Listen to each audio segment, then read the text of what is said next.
Hi, I'm Preeti Acharya, founder of Fitcue, a yoga teacher and animal flow instructor. As a teacher, I get a lot of opportunity to touch a lot of lives, and few leave their footprint on the trail of my life. I never thought that she would be my first guest on this series, Enduring Impressions. When she first came to my classes, I never thought she would last more than a week. But it's been on and off 3 years. It has been a gratifying experience to witness, be a part of that kind of transformation as a teacher. And also I got to learn a lot from her magical transformation.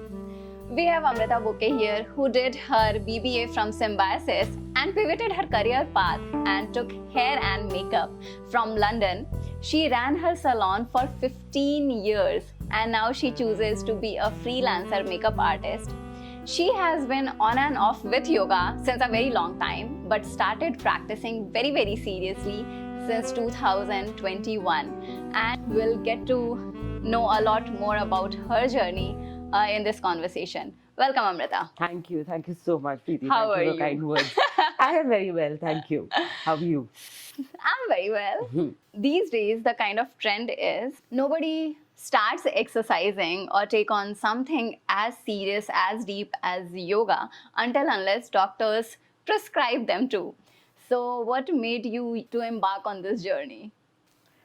Actually, it's funny you bring this up because even for me, working out, I actually don't want to trivialize it by calling it working out. But if you're looking at it from a fitness perspective, it went from something that came out of self-loathing and self-punishment to now for me, it's my self-love. I wake up excited about it. It's my favorite part. It's the favorite part of my day. And it's something has sort of transcended into other parts of my life and sort of changed everything. But I do know, I think I was just lucky enough to find something that worked for me.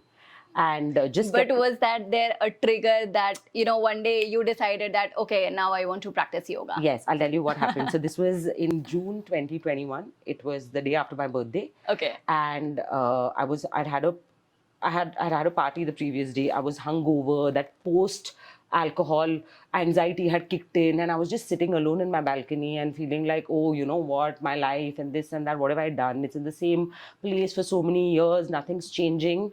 And something snapped in that moment, and I felt like, you know what, I'm doing the same thing year after year. How is anything going to change? And on a whim, I signed up for a yoga retreat in Rishikesh. Okay. It was a random retreat, and I just took off a month later. The retreat was in July. I went for it. It was a 7-day long retreat, and I feel for me that was the turning point. That's when I realized that my headspace by the end of the retreat had changed quite a bit. We were just out of the lockdown. I wasn't in a great space in my head. And I said, okay, maybe this is something that I might like. And I got into it. And the rest is, well, history.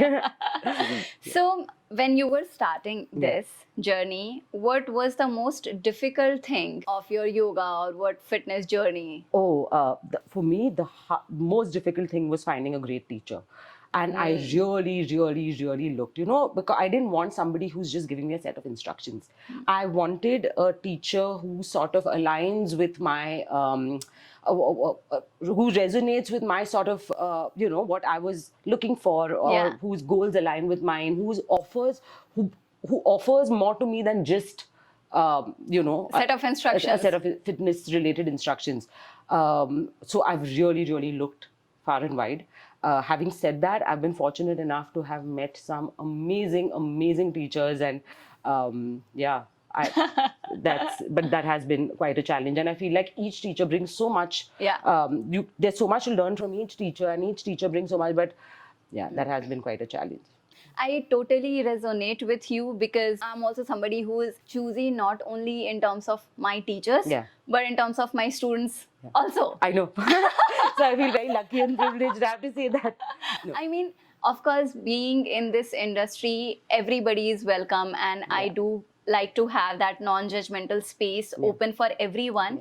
But when it comes to when you start investing yourself in a student, in their story, their transformation, their journey, Yeah. that has to be earned Yes. by the student. And a teacher, as a teacher also, I think I do have to earn that a student feels safe with me. Yeah. So that is, I think, very important. Yeah. So now I think I have known you for 3 or 4 years. three, Yeah. 4 years, and I still remember the first day you came to the class and you had to take a break after 2 Surya Namaskar. Yeah. The transformation has been magical. That's the word Thank for you. it, I would say. I know that now you have the maturity, you have lived your life in this way. You think, do you wish that you had lived your young age differently? If you had this maturity then? I wouldn't have had it had I not hit rock bottom. It's only because of the choices. I was a very reckless. I mean, people who've known me along the years have seen how I've gone from being a reckless, rebellious, I mean, a younger me would have laughed at the things I do now. Like I wake up, I don't go out on the weekdays because I don't want anything to come in the way of my practice. But I wouldn't have gotten to this point had I not gone through that journey of ups and downs and eventually Yeah. hitting rock bottom. Yeah. So as much as I'd like to believe and say that, oh yeah, but no, it wouldn't have happened. I would have chosen everything just as I did because it's been, it's been very, very gratifying for me to, Since you spoke about rock bottom, being a beginner yeah. is the most challenging, frustrating thing in any area, Yes. especially in fitness journey, when you are trying to train your body in a new forum. What has been your self-talk during that period when you were a beginner, you were trying to train your body differently? Yes. You could show, especially with I'm going to speak a little specifically about Ashtanga, especially with Ashtanga, and we have had this together. Yeah. There's one great day, and you're feeling on top of the world, and you come the next day, and your ego is shattered. So it. But what also happened is that I stopped attaching my self-worth to my results. I just over time, I just started, and that is one thing I truly, truly attribute to the nature of Ashtanga Yoga. That I eventually just started showing up on my mat and doing, and there's only, I sort of started detaching from what's coming from it. Yeah. I started doing it for only how it made me feel later. Yeah. And the rest followed. Like, I was stuck in Marichasana D for Yeah. 1 year. Yeah. There were so many times when I thought I wanted to give up. Yeah. I'm so glad I didn't. But at one point, I just said that no. I knew it was either doing yoga or my anxiety taking over. So then I said, forget it. Everything else was a byproduct. I just showed up on my mat for my nervous system. And thankfully, Wow. everything else just fell in place. Of course, I understand that you had different reasons to take upon this journey for Yeah. your headspace, for Yeah. your mental well-being, etc. But your job, your career is quite challenging. Staying up all night and almost have no option sometimes for Yeah. food, etc. So how you think this fitness that comes via practicing yoga has helped you in that life? First of all, hair and makeup, especially when you're a freelancer, is also a very physically demanding Yeah. job. My kit is about 65 kgs that we have Wow. to lug around, to pick up. Since I'm on the taller side, I'm always leaning over. Every December, I'm not lying to you, I used to come home and cry every evening from backache. I don't even remember those days anymore. And I'm not just Oh, saying really? this. What it's done to my energy levels, I haven't actually. I'm thinking about it for the first time now that you're asking me this. But my energy levels are, have never been this great. Food choices, yes, it is a little challenging, but I see. The thing is that even the changes I made in my diet were not because I wanted to lose weight or look a certain way. It was because I got so obsessed with my practice the next day that I knew that, oh, if I eat this, I'm going to get screwed on the mat tomorrow. Yeah. So, and I remember my first class with you 4 years back, and Yeah. it's a personal story that I'm going to share. I came reeking of gin.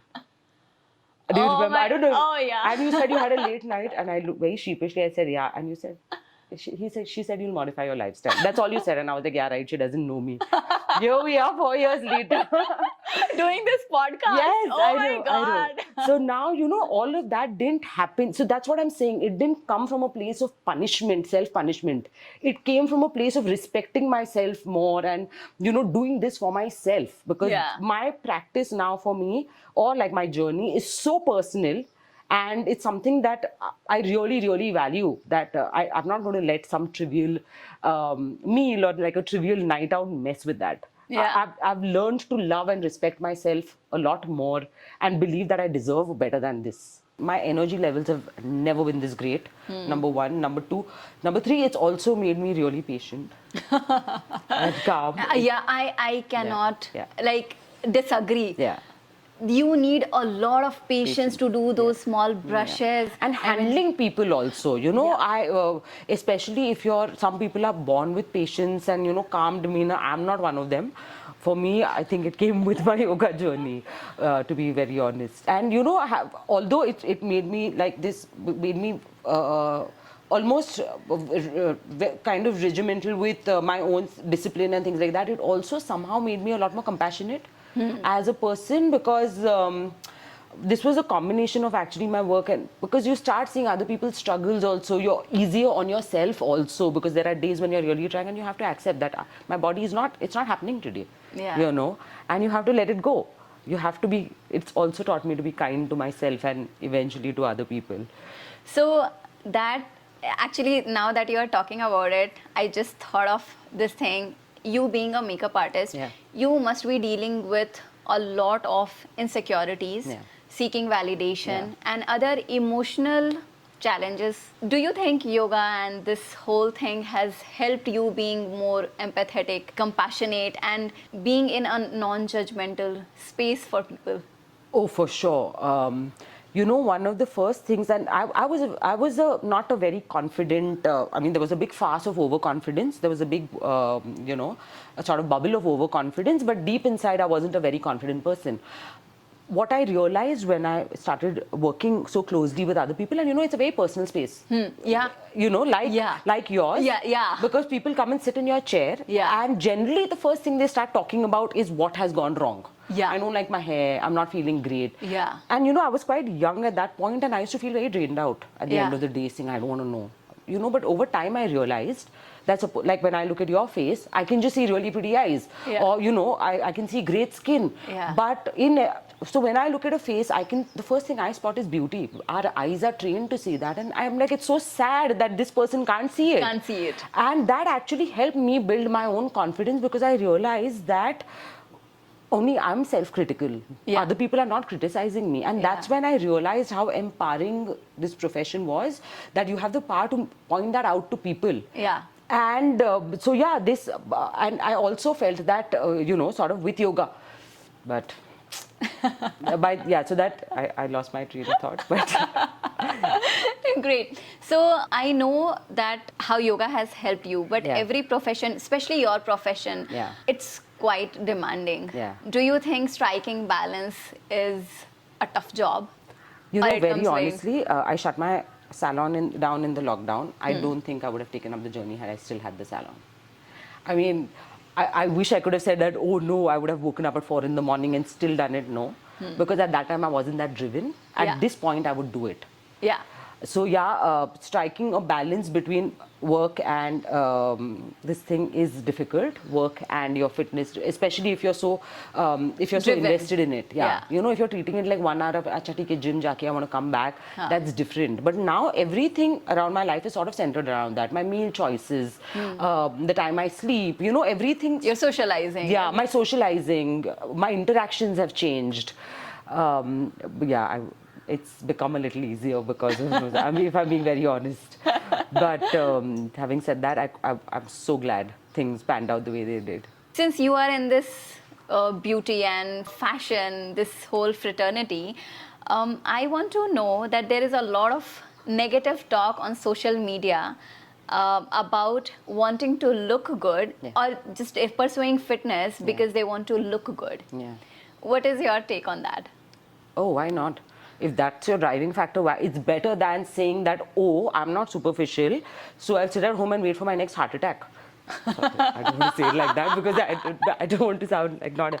But yeah, it's better than, if like for me at one point, fashion was my driving force also at another time in my life. And if that drove me to live a better life that's going to benefit me, I don't think there's anything wrong with that. As long as, and for me, honestly, it didn't come from a place of insecurity. Yeah. It came from just feeling good about myself. And I don't think there's anything wrong with that, Yeah, I feel even if it comes from the place of insecurity, my childhood I have been a very insecure person. Yeah. I thought I do not have enough attention from around. That led me to take up my fitness journey or yoga journey. Yeah. But when you are on that journey, you sort of let go all the insecurities. That hardship, that practice makes you confident, makes you secure with your own self.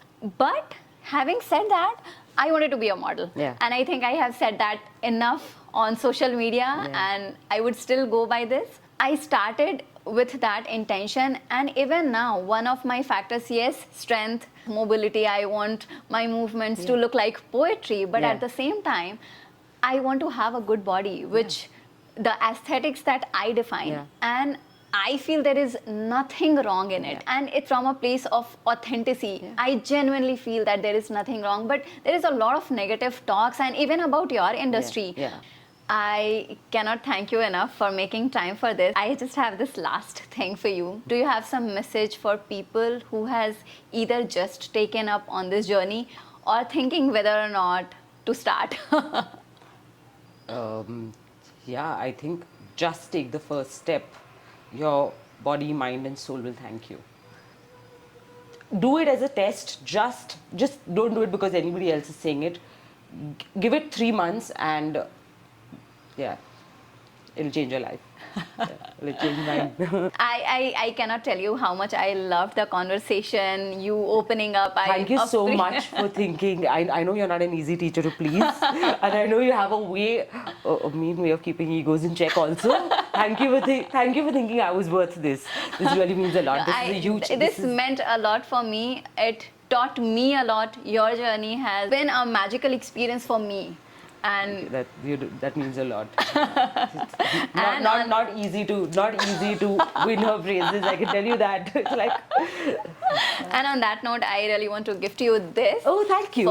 Please note your journal, your practices. Oh wow, most definitely. It changes everything. I think the way you need to sort down your thoughts and everything. The moment you start journaling your practice, it is a game changer. Most definitely. Thank you so much. Thank you so much. There are a lot of many more episodes and success stories like this coming up on this series. Stay tuned. Thank you so much for watching. Please follow my channel if you like the content, and I'll see you soon. Yay! We did it! Thank you so much. Really, thank you for thinking I was worth this.